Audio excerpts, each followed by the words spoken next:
બુલેટિનની શરૂઆત કરીશું ગરબા પર લાગેલા લાંછનની ખબર સાથે। જી હા, નવરાત્રિના તહેવારમાં ગરબાનું અનેરું ધાર્મિક મહત્વ છે, પરંતુ હવે ગરબા આયોજકો ભાન ભૂલી ગયા હોય એવું લાગી રહ્યું છે, કારણ કે નવરાત્રિની પવિત્રતાને તેઓ ઠેસ પહોંચાડી રહ્યા છે। કેટલાક આયોજકો નવરાત્રિના તહેવારને મ્યુઝિક કોન્સર્ટ કે પછી 31st પાર્ટી સમજીને ફિલ્મી ગીતો અને અંગ્રેજી ગીતો વગાડી ઠુમકા લગાવી રહ્યા છે। રાજકોટના નીલ સિટી ક્લબના વિડીયો વાયરલ થયા, જેમાં તે જમાલ કુડ્ડુ અને શકીરાના ગીતો વગાડી ખેલૈયાઓનો રાસના બદલે નાચ કરાવી રહ્યા છે, જેના પર હાલ લોકો ચોતરફથી ફિટકાર વરસાવી રહ્યા છે। આયોજકો ભૂલ્યા ભાન, રાસના બદલે ફિલ્મી નાચ। આ આપણા સંસ્કૃતિની ઉપર એક પ્રકારનો હુમલો છે। જમાલ કુડ્ડુ અને શકીરા પર ઠુમકા। નાચવું અને રાસ લેવું એ બેમાં ફેર છે। 31st જે ઉજવણી થાય છે, નાચવાની ઉજવણી થાય છે। સાધુ સંતો અને લોકોમાં રોષ। ગરબાની પરમિશન લીધી હોય તો ગરબા જ થવા જોઈએ। આવા લોકો સનાતનને બદનામ કરે છે। હાલ ગુજરાતમાં નવરાત્રિનો રંગ જામ્યો છે। ખેલૈયાઓ ગરબા રમી માની ઉપાસના કરતા ગરબે ઝૂમી રહ્યા છે, પરંતુ આ બધા વચ્ચે રાજકોટના નીલ સિટી ક્લબના વાયરલ વિડીયોથી ગુજરાતભરમાં ખળભળાટ મચ્યો છે। આરોપ છે કે નીલ સિટી ક્લબમાં થયેલા ગરબાના આયોજકો પવિત્ર ગરબાના સ્વરૂપનું વિકૃતિકરણ કરી રહ્યા છે। નીલ સિટી ક્લબમાં ખેલૈયાઓને ગરબા નથી રમાડાતા, ક્લબમાં ગરબાના નામે ફિલ્મી ગીતો અને અંગ્રેજી ગીતો પર ડાન્સ કરાવવામાં આવે છે। નીલ સિટી ક્લબમાં એનિમલ ફિલ્મનું ગીત જમાલ કુડ્ડુ અને શકીરાના ગીત વગાડી ડાન્સ કરાવવામાં આવ્યો હતો, જેના વિડીયો સોશિયલ મીડિયામાં વાયરલ થયા છે, જેના કારણે નીલ સિટી ક્લબ પર આરોપ લાગ્યો છે કે તે પવિત્ર નવરાત્રિના તહેવારને 31st પાર્ટી બનાવી રહ્યા છે। ખેલૈયાઓને ફિલ્મી ગીતો પર ડાન્સ કરાવતા સાધુ સંતોમાં આક્રોશ જોવા મળી રહ્યો છે, જેઓ તેને સનાતનનું અપમાન ગણાવી રહ્યા છે। મારો માનવો છે કે આવા લોકો સનાતનને બદનામ કરે છે, સનાતન ધર્મની પરંપરાઓને બદનામ કરે છે। આવા આયોજકો ઉપર સખ્તમાં સખ્ત કાર્યવાહી થવી જોઈએ। રાજકોટના એક ગરબા આયોજનમાં નીલ પાર્ટી પ્લોટ ખાતે ફિલ્મી ગીતો કે નશાના ગીતો વગાડવામાં આવ્યા, દારૂના ગીતો વગાડવામાં આવ્યા। ગરબાની પરમિશન લીધી હોય તો ગરબા જ થવા જોઈએ। ભાતીગળ ગરબાની અંદર આ નિશંસ નાખી અને ખરેખર જે પ્રમાણેનું કૃત્ય થાય છે તે નિંદનીય છે, ક્યાંય ચલાવી લેવાય તેમ નથી। આયોજકો પર ખરેખર તો હું તો એમ માનું છું કે ક્યાંક ને ક્યાંક આપણે એક્શન લેવા જોઈએ, અને લોકોએ પણ જાગવાની જરૂર છે। આવું જ્યાં થતું હોય ત્યાં રોકવાની જરૂર છે। હાજર પોલીસ કર્મીઓ પણ ધ્યાન દોરવું જોઈએ ને હવે ધ્યાન રાખવું જોઈએ કે આવું થતું હોય તેને રોકવાની કોશિશ કરવી જોઈએ ને રોકવું જ જોઈએ। પૂર્વ મુખ્યમંત્રી વિજય રૂપાણીએ પણ આ ઘટનાને વખોડી છે।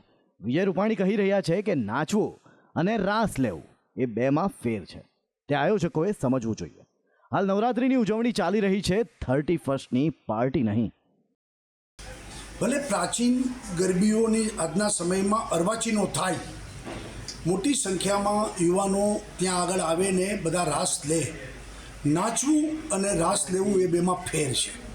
31st જે ઉજવણી થાય છે, નાચવાની ઉજવણી થાય છે। અહીંયા એ આપણે માની આરાધનાની સાથે રાસ લઈએ છીએ।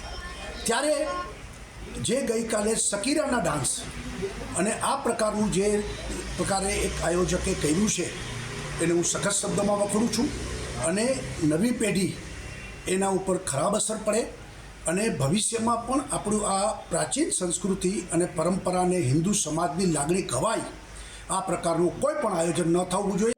રાજકોટમાં બનેલી ઘટના પર વડોદરાના એડવોકેટ અમીશ દાદાવાલાનું કહેવું છે કે આ આપણા સંસ્કૃતિ પર એક પ્રકારનો હુમલો છે, આપણે જ આપણા પગ પર કુહાડી મારી રહ્યા છે। આ પરિસ્થિતિ ખૂબ દયનીય છે, દંડનીય છે, અને આ આપણા સંસ્કૃતિની ઉપર એક પ્રકારનો હુમલો છે।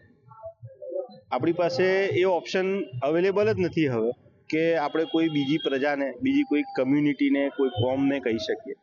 આપણે જ આપણા પગ પર કુહાડા મારી રહ્યા છે। પ્રસિદ્ધિ માટે એક પ્રકારે પોતાની મહેચ્છાઓ પૂરી કરવા, મહત્વાકાંક્ષાઓ પૂરી કરવા ચર્ચામાં રહેવા, પોતાનું નામ કરવા જે ભોગ અપાઈ રહ્યો છે, બલી અપાઈ રહી છે, એ રોકાય. આ સાથે ખેલૈયાઓ પણ માની રહ્યા છે કે આસ્થાની સાથે આવા ચેડા ન થવા જોઈએ. એકચ્યુઅલી તો આપણી સંસ્કૃતિ જે નવરાત્રિ છે તો માતાની આરાધનાનું પર્વ છે, તો આપણે એને અનુરૂપ જો ગરબા રમીએ અને એને અનુરૂપ જ આપણે જો સોંગ રાખીએ તો એ વધારે સારું કહેવાય આની ઉપર, કારણ કે આ સંસ્કૃતિ આપણી નથી. આવા સોંગ વગાડો તો અત્યારે જે નવી પેઢી બધી આવે છે એ લોકોના માઇન્ડમાં ખાલી એક જ વસ્તુ રહેશે કે બસ આપણે અત્યારે એન્જોય જ કરવાનું છે. માતાજીની જે આરાધના છે, ભક્તિ છે, સાધના છે, એ બધી દિવસે દિવસે બધાના દિમાગમાંથી નીકળતી જશે અને એ બધી સંસ્કૃતિ છે ભારત દેશની ભૂલાતી જશે. અને આનો સખત વિરોધ થવો જોઈએ, કેમ કે આખરે આ સનાતન પરંપરા ઉપર અટેક છે. આનાથી નવી યુવા પેઢી ડાયવર્ટ થઈ જશે, આપણી મૂળભૂત સંસ્કૃતિ જળવાશે નહીં. માટે આવા કોઈ પણ નાચના કાર્યક્રમ ન થવા જોઈએ, ગરબાના કાર્યક્રમ થવા જોઈએ, રાસના કાર્યક્રમ થવા જોઈએ. તો આપણે જોઈ શકીએ કે જો ક્યાંક ને ક્યાંક આવા આયોજન ઉપર જો ક્યાંક ને ક્યાંક બંધ નહીં રાખવામાં આવે, બરાબર, તેમને નહીં સંભાળવામાં આવે તો આ જે માતાજીના પર્વ છે એને ક્યાંક ને ક્યાંક ટ્રાન્સફર કરીને 31st જેવો માહોલ ક્યાંક ને ક્યાંક કરી શકે એવી રહ્યું છે. અત્યારે આખું રાજકોટ જાણે અંબેમાના ધામમાં અત્યારે રંગાઈ ગયું છે. ત્યારે આવા અમુક જે આયોજનમાં આવા ગીત વાગે છે, મેં હમણાં જ વિડીયો જોયો જાણે 31st નાઇટ હોય એવા આવા વિડીયો જોયો મેં, એટલે એ ખોટી વાત છે. ફિલ્મી ગીતો પર નાચવા માટે ઘણા બધા અવસરો અને પ્રસંગો મળે છે, કાર્યક્રમો થાય છે.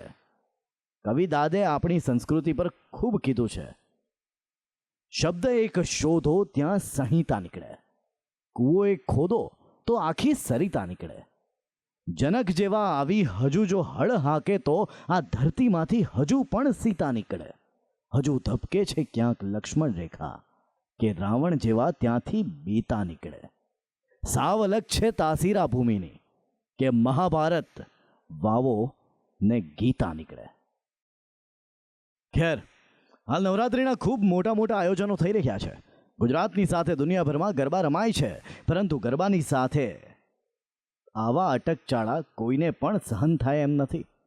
મા શક્તિની ઉપાસના પર્વ પર ફિલ્મી ગીતો અને અંગ્રેજી ગીતો પર થતા ડાન્સ સહન થાય એમ નથી. કોઈએ ટકોર કરવી પડે તેવું જરૂરી નથી. એક ગુજરાતી તરીકે તમારી, અમારી, સૌની ફરજ છે કે આપણે ગરબાની પવિત્રતા અને તેનું સન્માન જાળવીએ. બ્યુરો રિપોર્ટ, સંદેશ ન્યૂઝ.